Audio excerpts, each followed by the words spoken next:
Hey, what's up everyone? So in the past, I made videos about Gear Xrd Sign and Revelator, but never really went over Rev 2. This video will be pretty much a brief one since it's going to be similar to Revelator, but I would just go over the new additions mainly. But first, let's go over the visuals of the physical. On the cover, we have Soul Bad Guy in a white background with green elements. The cover is simple, but at the same time, it looks like a lot is going on at the same time. I like it. In the back, nothing special is on the back. The biggest highlight is the two new additions to Rev 2, which is Answer and Biken. It states that there is 25 unique characters, fun poses in digital figure mode, meet players in the online lobby, and excited rapid fire battles. It also mentioned that it has support and tutorial for beginners. Here we have some visuals from the story mode, and it states rock into the new era of battle.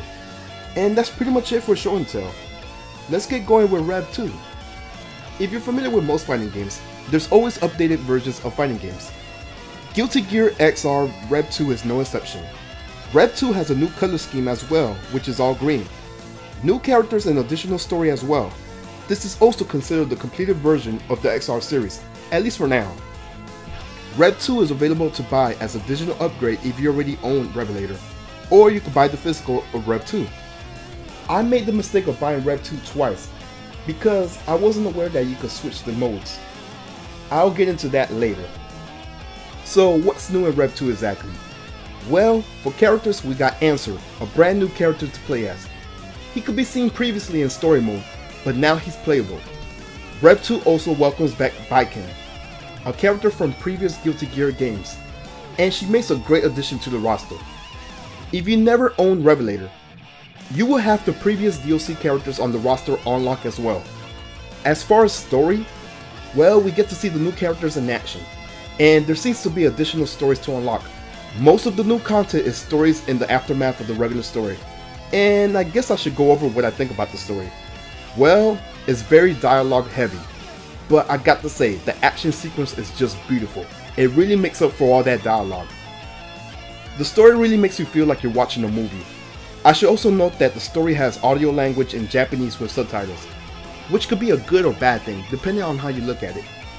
The reason I say this is because there is no gameplay in the story, and it feels like it drags out for a long time. So at times I tend to skip the story because it's very long. I mean, this is made by Arc System, the same people who did BlazBlue and Dragon Ball FighterZ. But I will say this, if you're new to Guilty Gear, you will probably be like, who's this? And who's this? And who's this? And I'll be honest, I play most of the Guilty Gear games, and sometimes I'm not even sure who's the antagonist of the story. Is it Kronos? Is it that man? Is it Bedman? Is it Jacko? Heck, in Guilty Gear Sign, Revelator was the final boss, but she has a change of heart in the story. If you play the arcade mode on Rev 2, you would think Jacko is the bad guy. Anyways, as much as I love Guilty Gear, their characters mostly look shady, so I could understand why some people might think certain characters might be the villain. But in story mode, everyone is part of an alliance to defeat that greater evil. I should also state that the relationships between characters are crazy. Like for example, Sin is the son of Dizzy and Kai.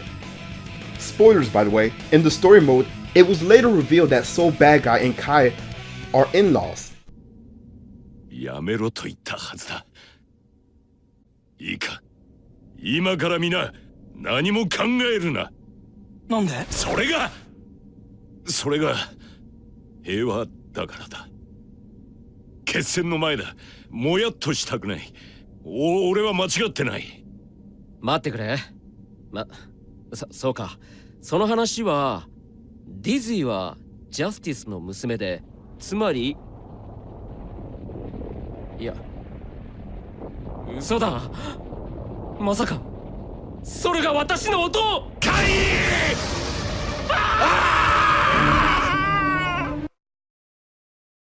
どっちが勝った絶叫コンテストは。I was like, wow. I think also Revelator and Elfet also have some kind of family tie-in.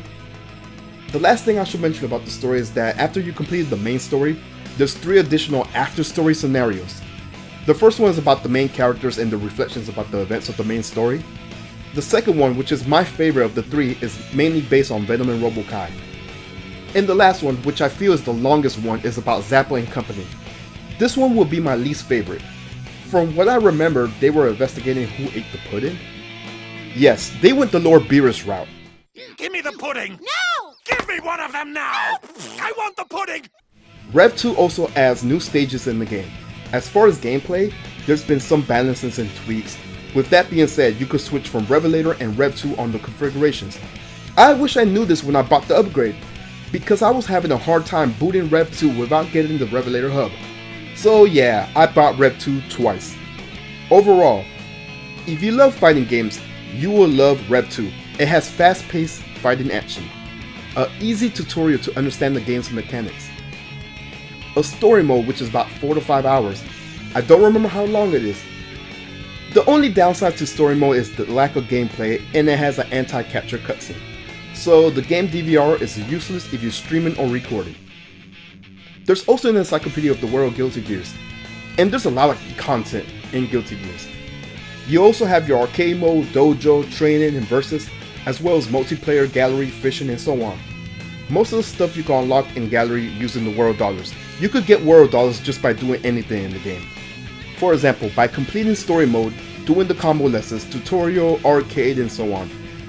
For what I remember, the after story will reward you with 20,000 each story if you completed them all, and you will get a Darrow digital figure. You could also buy stuff at the PlayStation Store, but why? Now, is Guilty Gear Xrd Rev 2 a good game? Hell yeah! Everything from the XR series of Guilty Gear is a good example of what a fighting game should be.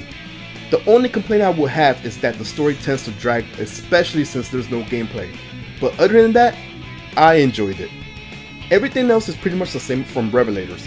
I highly recommend checking out the Revelator review for an in-depth look at the game. I will have an annotation at the end of the video to check it out. I hope I piqued the interest for you for the Guilty Gear series. It's actually one of my favorite fighting game franchises. If you like what you see, make sure to leave a like, comment on your thoughts on the game, and make sure to subscribe. I am out. Peace.